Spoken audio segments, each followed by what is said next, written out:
Chapter 14. Blood Don't Make You Family. AJ Black was leaving his office located at the rear of his barbershop. He used the business to launder money for Sandy Lopez's drug organization. While leaving, he noticed a parked car flashing its headlights to get his attention. He walked towards the vehicle, irritated at the thought of the FBI meeting him at his place of work in broad daylight. AJ made sure to look in all directions for potential onlookers before he proceeded to enter the federal agent's car. He tried to play it cool, as if he weren't meeting them as an informant. Once in the car, FBI agents informed AJ that he would need to testify against Sandy Lopez's drug organization. The agents had orders to take him to an undisclosed location while arrest warrants were being served to individual members of his uncle's organization. Arrest warrants were now issued quickly after the arrest and demise of Angelita Dallas. It usually took years of informant work to even make a dent in major drug cases. However, it only took a few months to convict her. Between the amount of inefficiently hidden information, papers, and everything else they found in Angelita's belongings, it was much easier to request and receive arrest warrants for other drug organizations now. AJ Black was terrified by the news given by the FBI agents. However, he knew that this day would eventually arrive. He was nervous about meeting the agents at his workplace, but luckily, they'd chosen a location he thought was away from prying eyes. Shit. It is going down today, and I'm prepared to testify against anyone involved in Uncle Sandy's organization if you keep your word and not charge my mother and I with any crimes. I also need to drive my car out of this parking lot. It would look weird if my car was parked in the parking lot overnight, said AJ. The FBI agent in the passenger seat looked back at AJ. Look here, you little slick-talking piece of shit. You will do what you are told. We are leaving now with you, and your fucking car stays here. Do you understand, AJ? Explained the agent. The second agent, the driver, chimed in. And as far as your mother is concerned, she better start answering her damn cell phone. We've been calling her all morning, but the call is being directed to her voicemail. AJ Black looked at both before interjecting.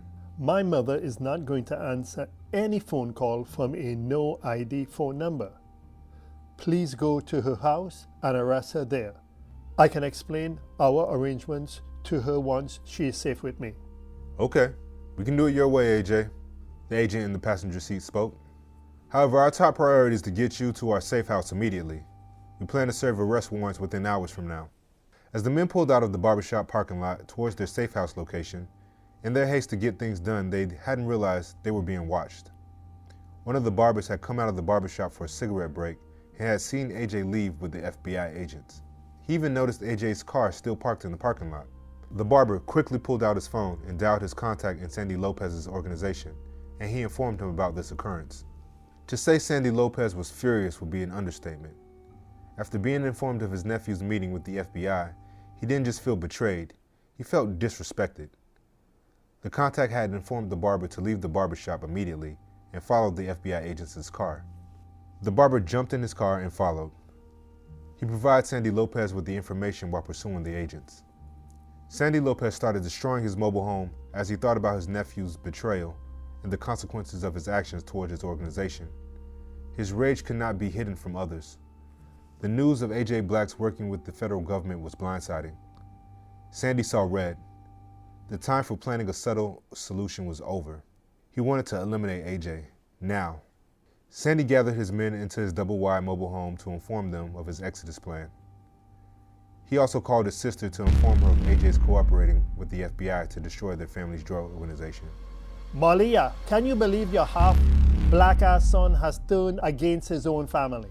Sandy said before even acknowledging that it was her picking up the phone. I begged you not to fuck with them people, but you did it anyway. Now we must shut down our entire operation today. Do you have any fucking idea whose money we are fucking up if our drugs are not sold on schedule? This will cost us everything, and we have your stupid ass son to blame. His actions cannot be overlooked this time. Family or not, he must fucking die, barked Sandy. Maria Lopez started to cry as she heard all that. Her voice was pleading, and she was bawling by the time she could even get any words out. Please do not kill my son, hermano. Your information is wrong. Mentiras. AJ is a good boy. Sometimes he just likes to boast, that is all. He would never do anything to fuck up what we have going on. He's not that type of kid. He's loyal. He's our blood, Sandy. Pleaded Maria. Sandy never considered her words. I know he's half my blood. It's his other side that fucked up, hermana. You know black people cannot be trusted. Most of them are too damn flashy. They have lived below the poverty line for so long. It seems as if they get some money, they must let the whole damn world know about it. That's the fucked up trait he has, Malia. As he was talking, his phone was blurring up again. The barber following AJ and the FBI agents called Sandy directly. Espera, I'm receiving another phone call. I want you to remain on hold until I'm finished with this incoming phone call. I am not done with you, Dale. The barber informed him that AJ went to a location that was known to be a police safe house. Mr. Lopez, I've located the safe house. AJ and the FBI just walked into the house. There are no guards posted outside of the house right now. What do you want me to do? Get these motherfuckers? Asked the barber. Sandy Lopez smiled. Excelente job. No, not yet. I need you to stay out of sight and let me know if the FBI agents leave AJ alone. I will send my men over shortly. Once they arrive, I want you to join them in eliminating everyone in the house. Do you understand? Comprendes? I understand completely, the barber replied. I will not let them out of my sight. Once Sandy Lopez's conversation was over with the barber, he informed his sister that he must make another phone call and that it would be wise for her to continue to hold on to the phone until he was ready to talk to her again. Maria, are you still there? Sandy asked her. Yes, Sandy, please do not kill AJ. He's my only child. Por favor, hermano. Maria pleaded. Cállate. Just hold the fuck on for a few more minutes. I need to make a quick phone call. Sandy said, leaving the woman in tears. Sandy Lopez called Bootsy and informed him that he must drop off the remaining drugs to his men tonight instead of their normal delivery of every 2 weeks. He told Bootsy that the transaction will take place at their normal location. Bootsy was, as anyone would be, puzzled by Sandy's request. However, he agreed and began preparation for tonight's drug delivery immediately. Sandy ended his call with Bootsy and then ordered his men into the living room for a quick meeting. Men, I was just informed that we have a rat in our organization. Sandy spoke as the murmurs of the men talking grew. My nephew has decided to go against us and help the FBI stop us from feeding our families. This shit is fucked up, and I will not tolerate him taking food out of my people's mouth. I need 10 men to go to this location where we have a man waiting outside to show where the FBI are hiding my nephew. I want the rest of you to get all the money owed to us today. Anybody who doesn't pay in full must be put to death. We are shutting down our operation at this location today. By sunrise tomorrow, we must start our journey to Mexico. Now, let's go. Yelled Sandy. His men cheered as they started to follow his orders. Sandy himself realized that his sister was still waiting for him to finish their conversation about AJ. He quickly got back to his phone and resumed the call with his sister as he walked out of the living room, away from his men. Malia, are you there still? He asked, but didn't need an answer. Sandy could hear her crying still. Good.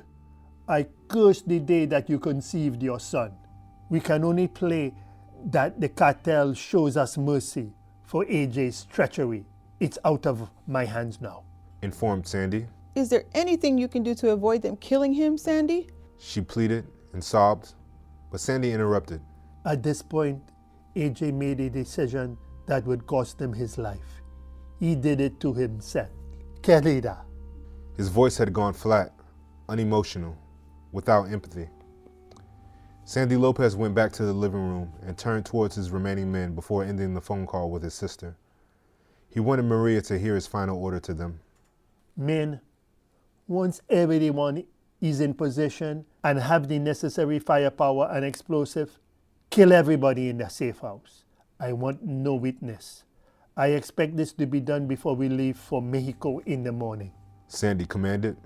He could still hear his sister crying and pleading on the other end of the phone line. However, Maria knew that her cries would be in vain. Sandy had no choice but to kill her son. Maria hung up her phone and began praying to the saints. She went to her bedroom to collect her rosary, put on her grandmother's black veil and black clothing to mourn her son as she prepared to leave for Mexico immediately. She came to understand that there was nothing she could do to change her brother's mind. Thank you so much for hanging out with us. If you had fun or picked up anything from this episode, please assist us by hitting the like, subscribe, and notification buttons. You can also comment and share our content. These small things really help our channel and mean a lot to us. Also, special thanks to our Patreon supporters. You guys are the heartbeat of this channel, and we can't thank you enough for being so generous. If you would like to join our Patreon community, please click on the link below. You can contribute as little as $5 per month. You can get all kinds of perks. You can even buy merchandise of your favorite characters at our shop store. Click on the link provided below. That's going to do it for now. Until next time, remember you are cherished by us. So be kind and know that we consider you as family.